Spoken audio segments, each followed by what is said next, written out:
जय हिंद बच्चों, स्वागत है अपने इस यूट्यूब चैनल में। आज के इस वीडियो में हम इंडियन कॉन्स्टिट्यूशन यानी भारतीय संविधान के महत्वपूर्ण प्रश्न लेकर आए हैं जो सभी कॉम्पिटिटिव एग्जाम के लिए बहुत ही इम्पोर्टेंट रहेगा। तो चलिए बच्चों देखते हैं, सभी प्रतियोगी परीक्षा के लिए इम्पोर्टेंस रहेगा। तो सबसे पहले हम लोग राष्ट्रीय प्रतीक से संबंधित क्वेश्चन देखेंगे। पहला क्वेश्चन है, भारतीय राष्ट्रीय प्रतीक कहाँ से लिया गया है?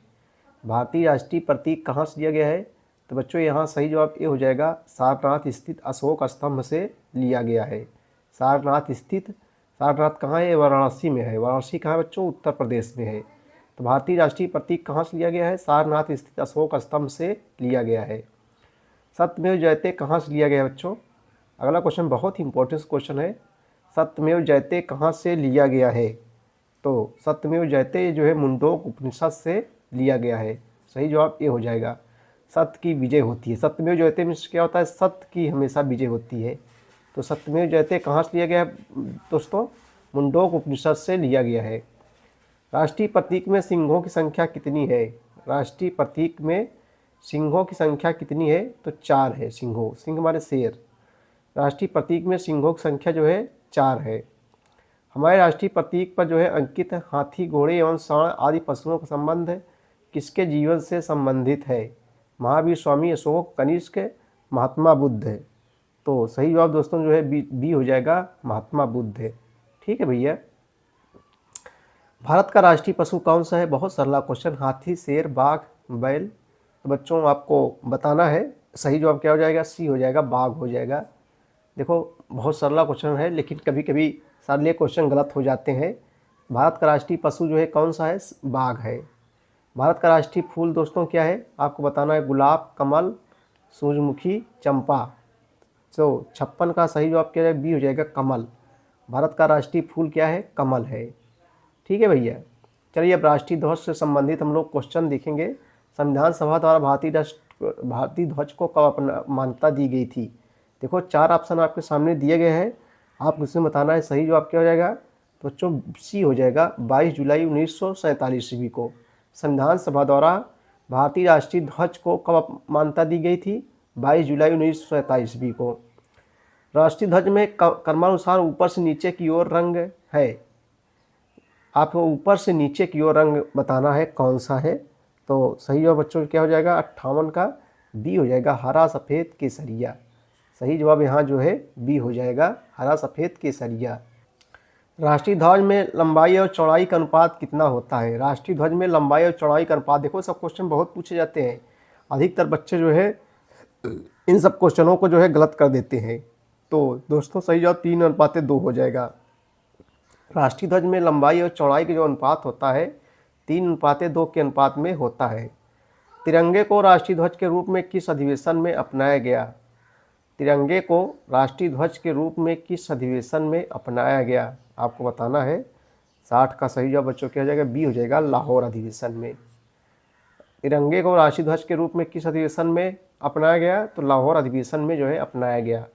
भारतीय झंडे के मध्य में अंकित चक्र का रंग कैसा है? हरा, नीला, पीला, काला। तो बच्चों यहाँ जो है सही जवाब क्या हो जाएगा?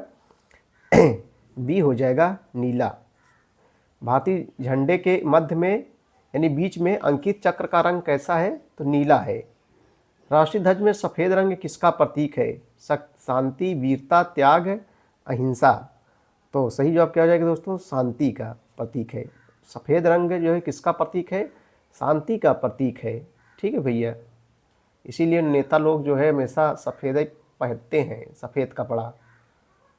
चलिए अगला क्वेश्चन देखेंगे। राष्ट्रीय ध्वज में हरा रंग किसका प्रतीक होता है? बहुत ही बढ़िया क्वेश्चन, सत्य का, समृद्धि का, त्याग का, वीरता का। तो बच्चों यहाँ 63 का सही जवाब क्या है? बी हो जाएगा, समृद्धि का। राष्ट्रीय ध्वज में हरा रंग जो है किसका प्रतीक होता है? समृद्धि का प्रतीक होता है। हमारे राष्ट्रीय ध्वज के मध्य में स्थित धर्म चक्र की 24 तीलियाँ किसको जो है दर्शाती हैं? 24 वर्षों को, 24 दिनों को, 24 महीनों को, 24 घंटों को। तो बच्चों जो है सही जवाब क्या हो जाएगा? 64 का डी हो जाएगा, 24 घंटे को। हमारे राष्ट्रीय ध्वज के मध्य में स्थित धर्म चक्र की जो 24 तीलियाँ हैं किसको दर्शाती हैं? 24 घंटे को जो है दर्शाती हैं।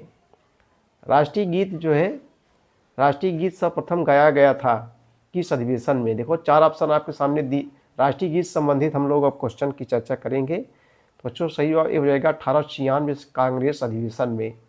1896 ईस्वी के कांग्रेस अधिवेशन में राष्ट्रीय गीत सर्वप्रथम गाया गया था। 1896 के कांग्रेस अधिवेशन में गाया गया था। राष्ट्रीय गीत वंदे मातरम किस पुस्तक का अंश है? वंदे मातरम जो है, राष्ट्रीय गीत वंदे मातरम किस पुस्तक का अंश है?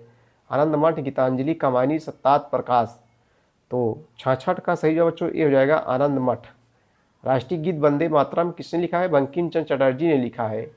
वंदे मातरम किस पुस्तक का अंश है? तो आनंद मठ पुस्तक का अंश है। भारत के राष्ट्रीय गीत वंदे मातरम के रचयिता कौन है?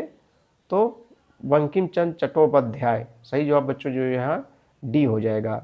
67 का सही जवाब क्या हो जाएगा? डी हो जाएगा। ठीक है, भारत के राष्ट्रीय गीत वंदे मातरम रचयिता कौन है? बंकिम चंद्र चट्टोपाध्याय। राष्ट्रीय गीत को सर्वप्रथम किसने स्वरबद्ध किया? राष्ट्रीय गीत को सर्वप्रथम किसने जो है स्वरबद्ध किया? तो यदुनाथ भट्टाचार्य। सही जवाब बच्चों यहाँ जो है बी हो जाएगा। राष्ट्रीय गीत को सर्वप्रथम किसने स्वरबद्ध किया था? यदुनाथ भट्टाचार्य ने जो है स्वरबद्ध किया था। अब हम राष्ट्रगान से संबंधित क्वेश्चनों को जो है देखेंगे। राष्ट्रगान से संबंधित चलिए पहला क्वेश्चन देखेंगे। भारत के राष्ट्रीय गान को आधिकारिक मान्यता किस दिन प्राप्त हुई? भारत के राष्ट्रीय गान को आधिकारिक मान्यता जो है किस दिन प्राप्त हुई? तो 69 बच्चों सही जवाब क्या हो जाएगा? ये हो जाएगा 24 जनवरी 1950 ईस्वी को। भारत के राष्ट्रीय गान को आधिकारिक मान्यता जो है किस दिन प्राप्त हुई? तो 24 जनवरी 1950 को जो है प्राप्त हुई। राष्ट्रीय गान गाए जाने का निर्धारित समय क्या है? राष्ट्रीय गान गाए जाने का निर्धारित समय क्या है बच्चों? तो 52 सेकंड है ना। राष्ट्रीय गान गाए जाने का जो निर्धारित समय है ये जो है 52 सेकंड है। भारत में राष्ट्रीय गान सर्वप्रथम, देखो बच्चों छोटे छोटे क्वेश्चन है, बहुत इंपॉर्टेंट क्वेश्चन है, ये सब जानकारियाँ छोटी छोटी होनी चाहिए आपको। भारत में राष्ट्रीय गान प्रथम बार कब जो है गाया गया था? देखो 4 ऑप्शन आपके सामने दिए गए हैं, इसमें से सही जवाब क्या हो जाएगा? ये हो जाएगा 27 दिसंबर 1911 ईस्वी को। भारत में राष्ट्रीय गान सर्वप्रथम कब गाया गया था? 27 दिसंबर 1911 ईस्वी को। भारत के राष्ट्रीय गान जन गण मन के रचनाकार कौन है? तो बहुत सरला क्वेश्चन है, आपको बताना है। सही जवाब बी हो जाएगा, रविन्द्रनाथ टैगोर जी हैं। भारत के राष्ट्रगान जन गण मन के जो रचनाकार हैं रविन्द्रनाथ टैगोर जी हैं। राष्ट्रगान प्रथम बार कांग्रेस के किस अधिवेशन में जो है गाया गया? राष्ट्रगान सर्वप्रथम कांग्रेस के किस अधिवेशन में जो है गाया गया बच्चों? तो 73 सही जवाब बी हो जाएगा, कलकत्ता अधिवेशन 1911 ईस्वी में।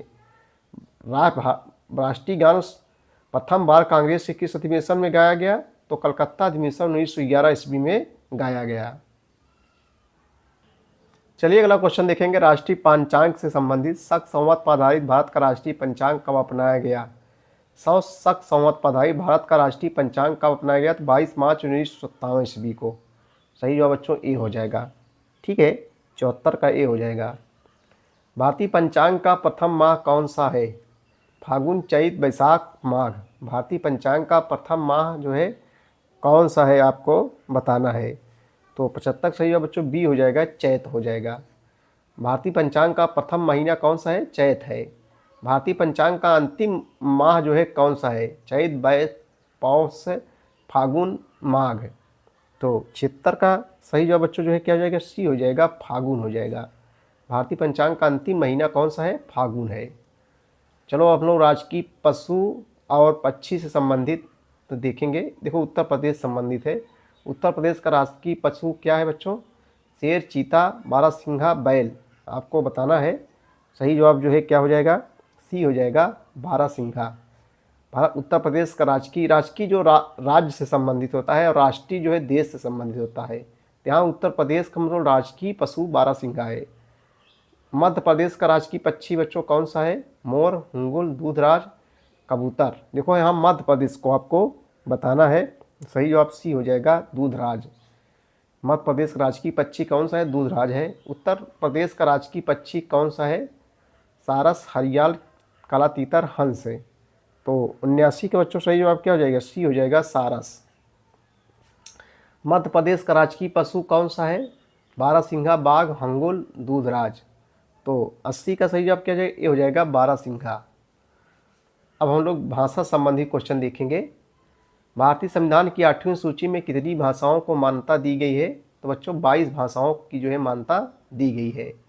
भारत में किस भाषा में सर्वाधिक समाचार पत्र प्रकाशित होते हैं? मलयालम, हिंदी, तेलुगु, बांग्ला।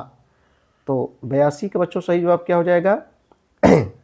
82 का सही जवाब हो जाएगा बी, हो जाएगा हिंदी। केरल की राजकीय भाषा कौन सी है? तमिल, तेलुगु, मलयालम, कन्नड़। केरल की राजकीय भाषा जो है कौन सी है आपको बताना है, तो सी हो जाएगा मलयालम। भारतीय संविधान की 8वीं सूची में कितनी भाषाओं को मान्यता दी गई है? तो 22 भाषाओं भी हमने चर्चा किया। हिंदी के बाद दूसरी सर्वाधिक बोली जाने वाली भाषा कौन सी है? बांग्ला, उर्दू, तेलुगु और मराठी। तो 85 सही जवाब सी हो जाएगा बच्चों, तेलुगु हो जाएगा। हिंदी के बाद दूसरी सर्वाधिक बोली जाने वाली भाषा जो है कौन सी है? तेलुगु है। ठीक है भैया।